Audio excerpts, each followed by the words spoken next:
closure back. So my story takes place about 20 years ago, and John and I were living in Spanish Fort, almost to Stapleton, with our 5 children. The last 2 hadn't been born yet, and they were 8, 7, 5, 2, and little bitty baby human. We lived on a big piece of property that my dad and mom owned, and so it was a wonderful, wonderful time in our life. You have to know that I am a notorious night owl. I apologize to everybody in the room I've sent an email or text to at 2 a.m., and there's a bunch of you. So the night in question, I went to the grocery store at 10 p.m., like most normal people do. And I get back to the house, and it's almost 11, and there's a car parked in the front of the property. And it's dark, so I get out. I think, this is strange, we live on a dead-end country road in the middle of nowhere with 3 other houses. And I walk around, and there's nobody in the car. So I don't like it, but I can't do anything. I just get in my car and go back to the house. Our driveway was about a quarter of a mile long, and I'd just gotten back to the house when the lights of this car come on, they do a U-turn and peel out and start heading down the road.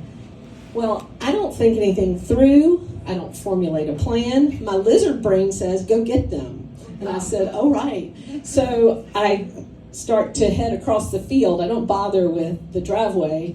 I'm flooring it across the field in my Prius with my groceries rattling around, falling out with the bags, and I'm giving chase. So I catch up with them, and I think, well, the first thing I should do is call John and let him know what's going on. But as everyone in our family knows, you don't have a conversation with John Fitzgerald after 9 p.m. if he's horizontal. It's just not gonna be received. But I went through the motions. We had a semi-coherent conversation. He did a lot of grunting. I think he said good luck and then hung up on me because he just wanted to go back to sleep. I said, okay, well, I'd check that box. The next call, of course, was to 911 because they're gonna help me out to catch these bad guys and figure out what they're doing. So I get on the phone, color, make, model, license plate, tell them everything they need to know, and then we get up to a light, and it's red, and I get next to him. I was like, well, we're going to have a conversation about this, and I turn, and it's a bunch of young people. They all hit the floor of the car, except for the driver. He's looking straight ahead, not making eye contact. He does not want to have a conversation with me. So, okay, we'll just keep going. So we keep going, get on the interstate, and then they get off the interstate at 98, and I think they're trying to shake me. They get back on the interstate. I'm like, I'm coming. So about halfway across the Bayway, the very nice 911 lady says, ma'am, you're going to have to hang up and call another 911 operator because you're not in the jurisdiction anymore. That did give me pause to think, what am I doing? I'm like, I don't know, but I'm doing it. I'm fully committed.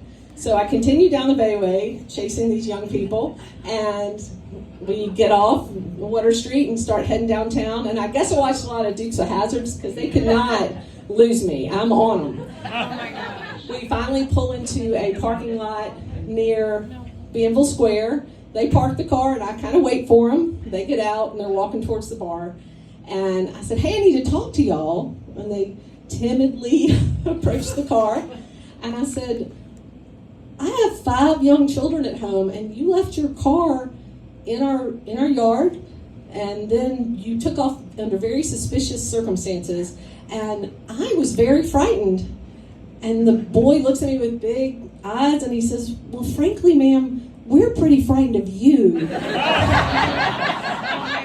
thought, well, that's fair. I said, what on earth were you even doing? And if any of you have or have had teenagers, you know that no one spins a yarn of lies better than a teenager who's been caught doing the wrong thing. And I got this cock and bull story about somebody threw their phone in the woods, and they were all going through the woods looking for their phone, and they didn't notice me looking in their car.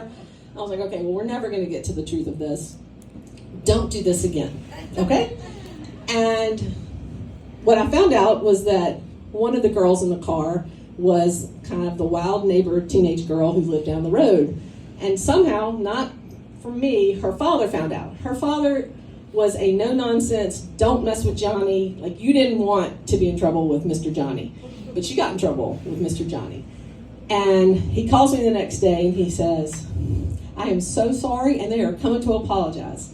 Well, I have to tell you, in the light of day, my vigilante road trip was very embarrassing. I kind of took stock of the situation and thought, I really shouldn't have done that. So they come to the door, I open it up, they're kind of looking down at the ground, shuffling their feet, and offering an apology. I'm kind of looking at the ground, shuffling my feet, accepting the apology. And then it was over. And what we both learned a lesson that night, which is you don't mess with an insomniac mama bear in her badass Prius.